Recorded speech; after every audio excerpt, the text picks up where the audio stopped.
360 brought to you by Macca's live from downtown Las Vegas, the old Vegas, the amazing Fremont Street, which is buzzing with rugby league fans from all across the globe. If you're a rugby league fan, well, it doesn't get much better than this. As you can see, they are streaming through and they can't wait. Joining me, Gordy, Buzz and Reedy, and what a way to kick off season 2025. Then right here in the entertainment capital of the world, Las Vegas, and we can't wait.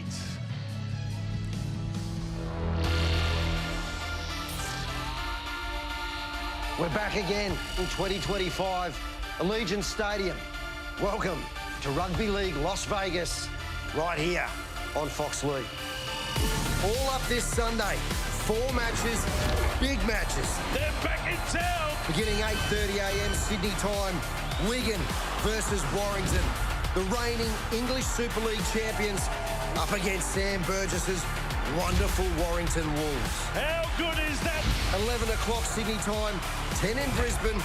Round 1 of the NRL kicks off with the Raiders. No, not those Raiders. Ricky's Raiders versus the Warriors. There's your magic show in Vegas. Both led by Kiwi teammates, the strong-arm Joseph Tarpany and this big fella, James Fisher-Harris. Then, the best women players in the world pounce onto the international stage. Australia versus England. The Gillaroos and these Lionesses. What a triumph the women's game has become. Viva Rugby League! 3:30. At 3:30, we strike up the band for the main event. 147 days.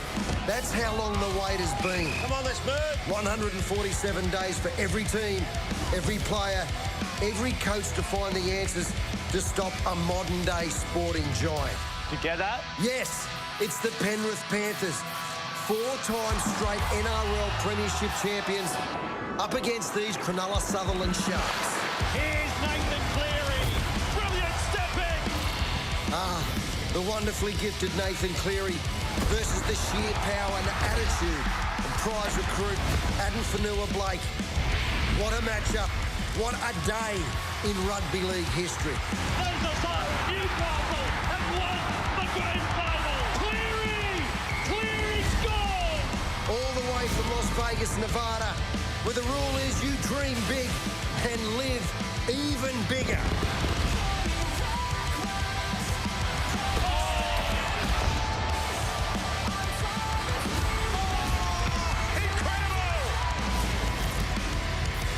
The only place you'll see all 4 matches live.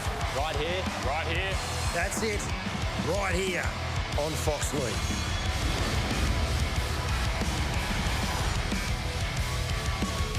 Yes, it's the second year now launching the season for the NRL here in Las Vegas, and it just seems to get bigger and better. You can hear the fans behind us screaming and cheering. They have turned up. And I've got Gordy, Buzz and Reedy. It's great to see you guys back. It's great to have you back on NRL 360, but the atmosphere, it's incredible, isn't it? It's unbelievable. I was so excited. I thought it was the best launch ever last year, and it's the same this year with the 4 new teams. The place is buzzing, jerseys everywhere. Rugby league, we're back. Buzzy? Oh, mate, I love it. I've been covering the game for decades. To be back here a second year, to hear the crowd here, to think 50,000 people will be at that stadium on Sunday back home, and to think that 15,000 of them will be Americans, which are new customers to our great game. This is huge, mate, and it's so exciting. It sure is, Buzz. It's Reedy? a dead set masterstroke bringing in the Super League teams as well. We had all those tourists come over from England last year. Those numbers have doubled. The women's game as well, expanding it to bring that in. It's a 4-match extravaganza on Saturday here. It'll be unbelievable. It's a bit of a free hit, isn't it, over the other codes. We've got State of Origin, we've got Grand Finals, and now we've got this epic showpiece in Vegas. How do we compare it to Grand Finals and State of Origins? And do we have a free hit on the other codes, considering how much attention the NRL has got over these past few weeks? Well, the traction, the adrenaline, the momentum of this season launch, I think puts it on par, up there with events like State of Origin. I think it's bigger now than Magic Round. When you think of Origin, Origin during the year stops our premiership for about 8 weeks. We lose a little bit of momentum. What we got out of this launch last year and what will happen again is we saw the most spectacular start to the season back home in Sydney, Brisbane, Melbourne. And I'm sure we'll do it again. I don't often get jealous, Braith, but at that ground last year, I got so jealous. I was envious of all the players that were there. I think it's a special moment for our game. And as I said, like last year, Elvis played in this town. So to be a rugby league player from Townsville or wherever you are, to come and play in this great city, it's huge. It's the halo effect, right, as well. I mean, it's not just about this week. It's about the effect it has rolling forward. And Buzz said the momentum it gives the game. I mean, I'm not back in Australia, but I can imagine people are talking rugby league, not just in Queensland, not just in New South Wales. I'm sure the AFL looks at this and goes, man, I wish we could do that. Yeah, I think it ends the debate around whether it's been a success or not, right? Peter V'landys, Foxtel, obviously, with Patrick Delaney and what we've been able to do to combine to make this event such a success. Yeah. There's no other answer. There were knockers at the start saying the cost would, you know, and it was money that could have gone to the clubs, money that could have gone to grassroots. Well, you know what? The NRL have done so well, they now have a break-even event or might even make a small profit. And when I spoke about new customers in America, around Australia, as you mentioned, Rudy, there is no AFL on. The cricket's done and dusted. And we will get really good ratings in the AFL states. I'm talking Perth, Adelaide, Melbourne. And as a marketing tool, you just cannot beat that for rugby league. It's amazing to think they could break even the second year of this. You think about the amount of money this costs. I imagine it costs. To break even the second year, it's an amazing effort by Pete and Andrew. A remarkable job by those guys. It sure is. Last year we were in the cold and the wind, and we got a better spot this year. We're at Fremont Street, the old Vegas, as I mentioned at the top of the show. What an atmosphere this is. You look behind us, you got the lights, you got the fans. How good is it? They're going mad behind me. This really is electric. It takes you back in time a little, but it's the best place. Mate, I think I'm the most popular with the punters. You look at them. They love me. You know why, Buzz? This is your era, because this is the old Vegas. No. Were you coming back in the day? Or? I think they feel sorry for me, bro. They love you, Buzz. We all love you, you know that. Yeah. The bloke in the pub over there, he was a big fan of yours before, Buzz, when we got here. All right, how did we get over here? And I want to start with Buzz, right? Because we got the plane, which was a chartered flight by the NRL. Thank you to the NRL and Qantas. It was incredible. But you wouldn't believe who walked through the door first.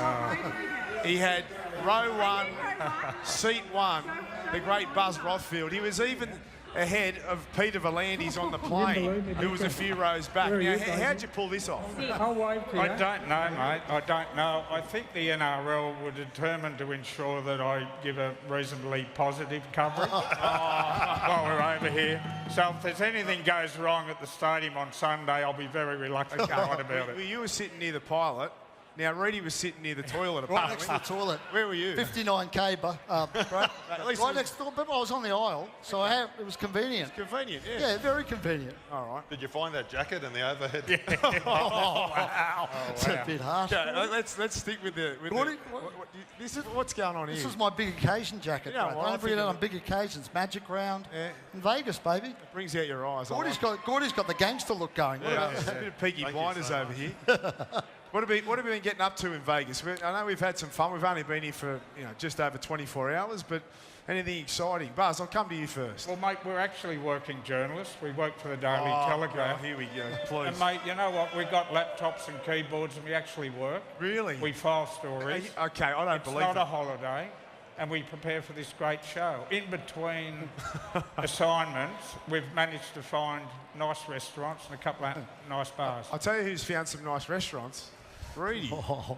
Bulked up a little bit over the off-season, have you? Well, here's the photo. £199. To be fair, I had my phone and my wallet in my pocket. Okay. So that's at least £9, at least. Yeah. So it's misguided. You bought a few pair of shoes while you're here as well? About 8 pairs of shoes, yeah. They're very cheap over here, bro. Yeah. Saw a great DJ too, DJ Medusa. Who? You heard of DJ Medusa? No. Okay, sorry. Very popular with the kids. That's exciting. Yeah. I was just saying, Braith, it's riveting TV listening to this week. All right, let's get to some footy. Let's get to some breaking news because the fans are screaming at me here. So, obviously, the Raiders got themselves in a little bit of trouble earlier on in the week. Was it a big deal or was it a storm in a teacup? I'm going to go to the journos who apparently have been working hard over here the last couple of days. Well, Jason King, the boss of the Integrity Unit, arrived today and he will have a look into it. Look, there was no police call. There was no damage to the hotel. It didn't happen in front of any members of the public. I think Canberra handled it magnificently in getting the players to appear before a press conference, explain their actions. Wasn't a brilliant start to the week. On a scandal meter, I'd probably... It wasn't a major issue, Braith. But what happened was it blew out of proportion because they had the inflatable baseball bat, and security thought that was obviously not an inflatable baseball bat, and that sort of escalated the situation. But, you know, I think when they get home, they're probably going to slap in the wrist, but I think that's about all it warrants. Hey, Braith, speaking of which, I can say something. See this? This is the baseball bat, the blow-up baseball bat. Is that actually it? Now, I bumped into Hudson Young in the foyer at the Hilton at Resort World, and he said, mate, they give you such a hard time. I want to give you this to whack them if there's any drama. That's going to do. That's coming home to Sydney. It'll be at Artarmon, and I'll whack you too if there's any drama. Do you think that's going to be... Scared, Gordy? Yes, Dad. Yeah, Gordy's really scared of you, Buzz, especially with the thing in your head. What kind of crowd, I know you mentioned it earlier a little bit, Buzz, but what kind of crowd are we expecting for the big weekend of footy? Well, I think at the moment it's on target for over 45,000. I think they're hoping for over 50. I think they're a good chance of getting there, Braith. So, I mean, again, that's remarkable, over 45,000 at Allegiant Stadium for a quartet of rugby league games. And as we said, you know, they've sold so many tickets, it looks like they break even. So it's a great result for the Code. So it'll be more than last year, Buzz? Yeah, there will be probably an extra 10,000 people. There's 17,000 here from Australia, 4,000 New Zealand, 9,000 from the UK, and as I said, our best result, 15,000 Americans, and they track ticket sales. Sales have come from every state in America. That's the big thing, is the Americans, because that's what we want. But Gordy, you know, even walking the streets around Vegas, as we have done the last couple of days, there are a lot of fans, a lot of jerseys, and everyone's really happy and looking forward to the game. You've noticed it, right? Yeah, absolutely. You know, well, we're in the hotel. There's a lot of Warriors fans. I've bumped into so many Kiwis and then the English last year. But it is because you're walking along and you see someone in a jersey and they've got an American accent. That's the that's the pleasing part for me, just meeting all the American fans. Which fans have we got the most of here? Can we? Raiders. Warriors, Raiders. Lots of Raiders. Panthers, they're everywhere. The Canberra drummer, I think he takes the cake, so I'm going to go for the Raiders. Let's get down to the fans because Lara Pitt is standing by in and amongst. I am, Braith. Don't be jealous, but this is the place to be, down on ground level at Fremont Street.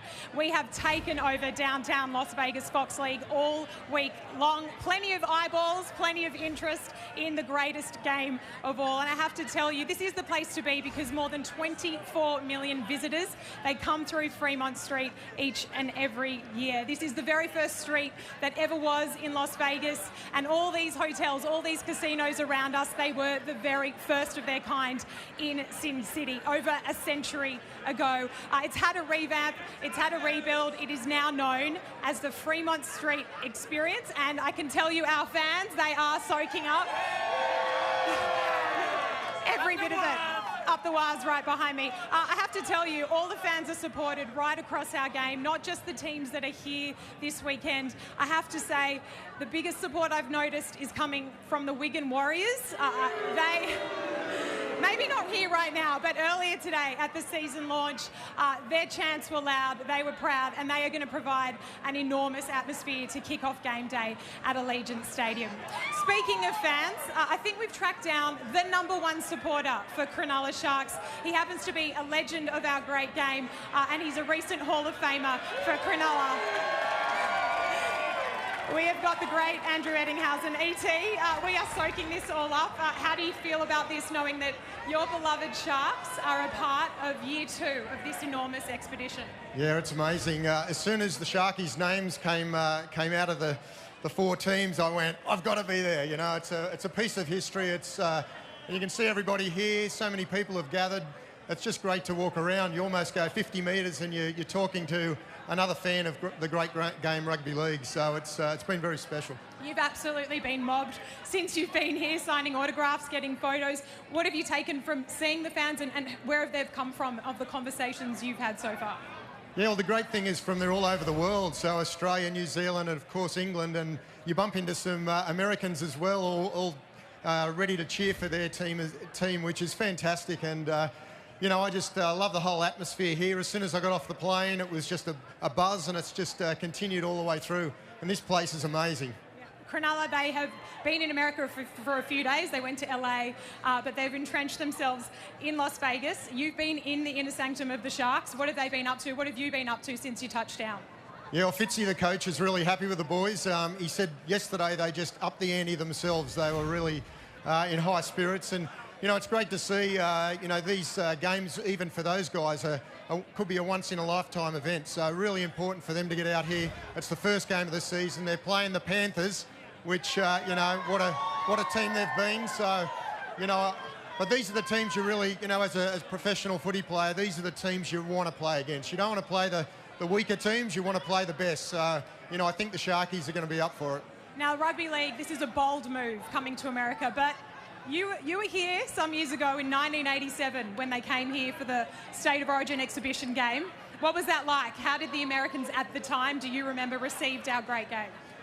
Well, 1987, that was a long time ago. But and then I thought, wow, this, you know, they're going to love our game. It's super action, super tough. You don't wear helmets, and you know, it's just amazing how the Americans really love those combat sports. So, you know, I think rugby league is a perfect game for them over here. You've got little guys like Alfie Langer, and you've got the big guys like the Mal Meningas who played in that match, and Gene Miles, with so many great players. So it'll be, you know, I'll be very interested to see how the Americans accept the game. And I remember when we were there back in 87, you know, we'd do a knock on, and there was a guy on the microphone and go, "Hey, that's a knock on," and they'd explain the whole rules, and you know, right through the whole match. So we ended up having around probably 15,000 people at the ground, and they held us up. We were just about to walk out, and the crowd was really thin.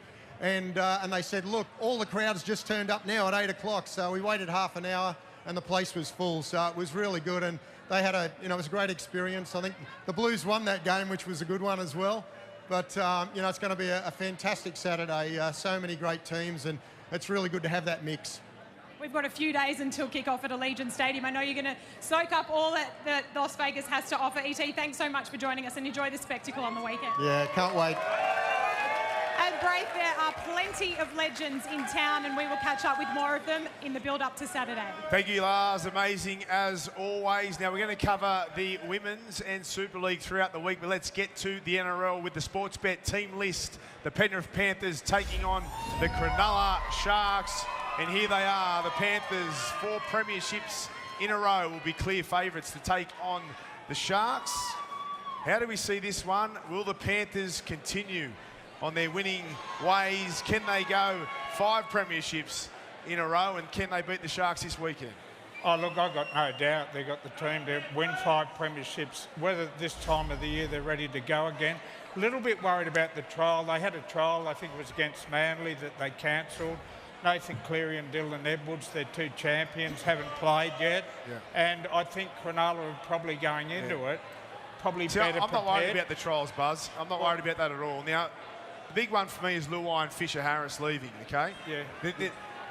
Every time Penrith lose players, it doesn't seem to matter. They've got such a great system there. Their culture is amazing. It's the next man up mentality. Gordy, I'll come to you. Are you worried about those 2 players not being a part of this squad this year? Oh, look, they're 2 massive losses, but they got Blaze Talangi.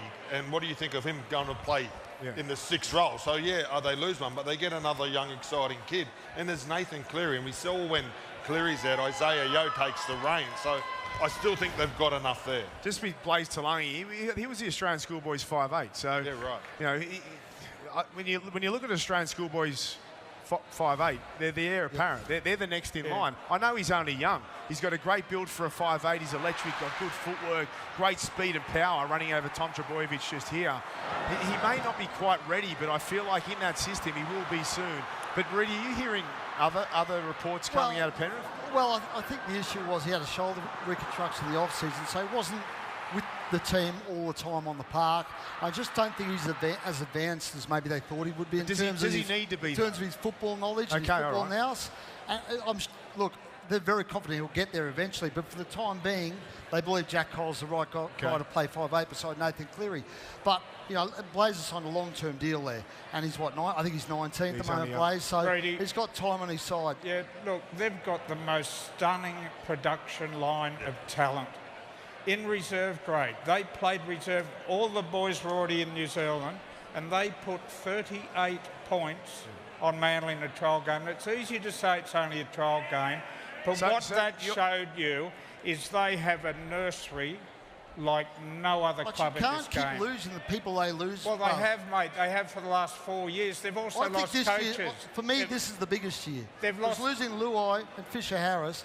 They're huge holes, and they haven't... So do you have them as favourites this year? No, they're not favourites. No. Well, you say that with confidence. They're not favourites. No way they should be favourites. You think nowhere near favouritism. I'm not saying nowhere near, but Fisher-Harris. Melbourne Storm should be clear favourites. Okay. Melbourne Storm should be clear favourites with the conference year, because they've actually got stronger from last year. Penrith have actually got weaker.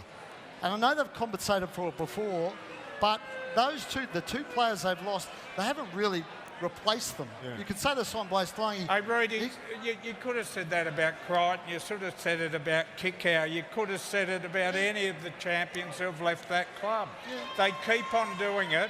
So, you know. Well, we'll have a wager. Why more this year? Because it just, I mean, Luai has been such a fixture in that team and such an important part of that team. And James Fisher-Harris, in a similar position in terms of his authority and what am I trying to say is his impact on that team on and off the field, right? Presence. You can replace them on the field. It's hard to replace those guys off the field as well. Leota, that's where I think it's more difficult. And Martin and Yo, it's still an international forward pack. I'm not saying it's not a good forward pack, Gordy. I'm just saying it's not nowhere near as good as it was when James Fisher-Harris was in it. And Luai's the bigger one for me because, yeah, as I said, they brought in Blaze Talanga. They obviously feel he's not ready. They put Jack Cole in there. Jack Cole, with due respect to Jack Cole, is not Jerome Luai. So, for me, they're not favourites. Come on, Rudy. I don't think they should be. His family's probably in the crowd. He's a great kid. He's going to be a superstar one day. Well, you started this year like you finished. He'll be a star one day. The crowd's booing off you, with mate. Penrith. I've been spending the week with them. The crowd's booing you, Rudy. Great.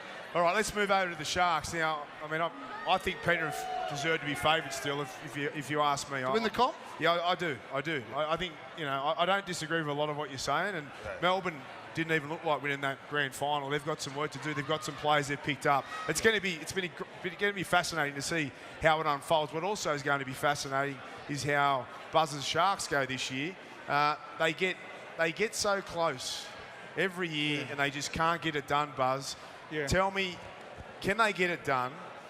And why is it any different this year to the past few seasons? Well, I think they're a contender again, Braith. I think they're a definite contender. Consistency-wise, in playing finals football, they're up there with Melbourne Storm and Penrith. They can't deliver, though, in the crunch games. What will make a difference? I don't know, Gordy. They just don't. They give us keep your bouncing opinion out. You're saying you don't know. I think they've lacked an X factor. And I think that X factor is Adam Fanua-Blake. Okay, we don't have any current Origin players at Cronulla. Okay, so that's why I talk about no. I also think you think that Adam Fanua-Blake's going to take them from a semi-final, regular semi-final team to a premiership winning team. Yeah, because on the back of what he will do in the middle of the football field, props don't win finals, Can I finish, please? Halves win your big games. Can I finish? I was just going to say, on the back of what Fanua-Blake will, the dominance in the middle, their halves, Trindle and Hines, who are in very good shape, they've got a good back five. You've seen their wing three-quarters. Ben Lazarus was one that won. Every club he Alan Langer with him, Gordy. Hey? He still had Alan Langer playing with him. Yeah, he was a handy footballer. Yeah, but they didn't win until Lazo went there. I think ultimately this team, the Cronulla's hopes rest on Nico Hines. I think it's the same every year with Nico. If Nico stands up in the finals, they're a chance of winning it. Nico has a big final series. Managing the noise, I reckon that does affect him. I think you just got to go out there and play his game. So what does Nico do this year to make sure that things changed from the past couple of years? I think he's got to play his natural game. I think he's got to stop worrying about trying to be perfect and just play footy. Every footy player makes a mistake. I think he plays a bit nervous. Look, I sometimes think the media, and I'm guilty too, a little bit harsh on Nico. He was playing well enough for the first dozen rounds of last year's comp to walk into that New South Wales State of Origin. Then he got dropped, Swaley, he was sent off, etc. Then he busted his, syndesmosis or ankle and missed 8 weeks, then came back. Isn't the media you? Are you part of the media, Buzz? Or Pardon? Are you part of the media, or Yeah, you're talking about the media? Yeah. Yeah. Well, I said I'm guilty as charged, Brave. We're all guilty, Buzz. I bag Nico too, and you know what? It's not about bad. It's not bagging. I know, but it is. It's criticism, but it's fair criticism. I'm just playing with you, Buzz. I know it's the first episode back. You want me to get the baseball bat out? I didn't want to use it. It's not bagging Nico to say he will ultimately decide whether he win a comp or not. It's actually praising him. It's saying Nico's such a good player and he has such an impact on that footy team. And Adam Fiddle-Blake will help him immensely. But ultimately, they need Nico to stand up when it matters. Yeah, and I thought Trindle was great.